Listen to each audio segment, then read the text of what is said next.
وفاقی حکومت نے supreme court practice and procedure act 2023 کے حوالے سے عدالت عظمی میں اپنا جواب جمع کرا دیا ہے، جس میں موقف اپنایا گیا ہے کہ اگر یہ قانون برقرار رہا تو قانون کے نفاذ سے قبل تشکیل کردہ بینچوں کے ذریعے سنائے گئے فیصلوں کو تحفظ مل جائے گا۔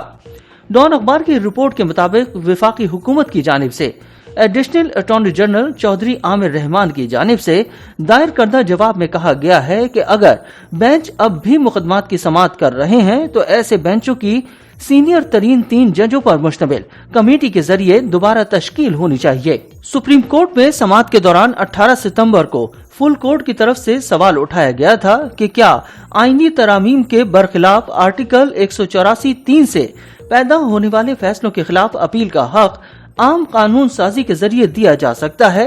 جس کے جواب میں حکومت نے استدلال کیا ہے کہ اس شق کے تحت عدالت عظمی کا اصل دائرہ اختیار اپنی طرز میں فطری ہوتا ہے اور اسے فوجداری اور دیوانی پہلوؤں میں تقسیم نہیں کیا جا سکتا۔ جواب میں کہا گیا ہے کہ آرٹیکل 184(3) کے تحت فیصلوں سے پریشان لوگ انہی بنیادوں پر نظر ثانی کے لیے جا سکتے ہیں جو آرٹیکل 185 کے تحت پیش کیے گئے فیصلوں کے جائزے کے لیے دستیاب ہیں۔ پچھلی سماعت پر فل کورٹ نے متعلقہ فریقین سے کہا تھا کہ وہ supreme court practice and procedure act کے چیلنج کیے گئے 9 شقوں کے سیٹ پر تحریری جواب داخل کریں اور اگلی سماعت 3 اکتوبر کو ہوگی۔ ایک سوال پر کیا پارلیمنٹ کی طرف سے پریکٹس اینڈ پروسیجر کے ضابطے سے عدلیہ کی اندرونی آزادی مجروح ہوتی ہے، حکومت نے کہا ہے کہ ادارے کی کارکردگی اور انتظام پر کوئی قدغن نہیں لگائی جا سکتی۔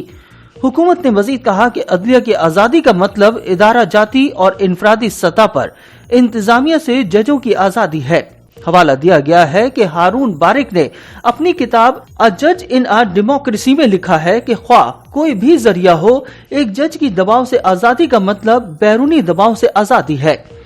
ہارون بارک کے مطابق ذاتی آزادی دراصل قانونی چارہ جوئی کرنے والی جماعتوں اور عوام سے آزادی کے ساتھ ساتھ ساتھی ججوں اور نظام چلانے والے ذمہ دار ججز سے آزادی ہے۔ پریکٹس اینڈ پروسیجر ایکٹ کا بنیادی مقصد سپریم کورٹ کی اندرونی آزادی یقینی بنانا ہے، جس میں بینچوں کی تشکیل کے لیے زیادہ شفاف اور جمہوری نظام متعارف کرایا گیا ہے۔ حکومت کی جانب سے جواب میں کہا گیا ہے کہ یہ پہلے چیف جسٹس آف پاکستان کو دی گئی لامحدود ثوابدیدی اختیارات محدود کرتا ہے اور اس طرح ججوں کی آزادی میں اضافہ ہوتا ہے۔ حکومتی جواب میں کہا گیا ہے کہ بنیادی حقوق کے نفاذ سے متعلق سپریم کورٹ کی جانب سے اپنے اصل دائرہ اختیار میں درخواستوں کی سماعت کے لیے لارجر بینچ کی تشکیل کا مطالبہ بھی عدلیہ کی آزادی سے متصادم نہیں ہے۔ جواب میں کہا گیا ہے کہ آرٹیکل 184(3) کے تحت آئینی درخواستوں کی سماعت کے لیے اکثر بڑے بینچ تشکیل دیے جاتے ہیں، لیکن زیر بحث ایکٹ کے اس طرح کے تمام درخواستوں کے لیے یکسانیت کا تصور پیش کرتا ہے اور یہ ہر ایک کے لیے بڑے بینچ کی حکمت سے مستفید ہونے کا مساوی موقع ہے۔ حکومت نے کہا کہ عدالت عظمی خدشات کی بنیاد پر قوانین ختم نہیں کر سکتی، خاص طور پر جب اس قانون کا مقصد عدلیہ کی آزادی مضبوط اور عدالت عظمی کے اعلیٰ حلقوں میں طاقت مجتمع ہونے سے روکنا ہے۔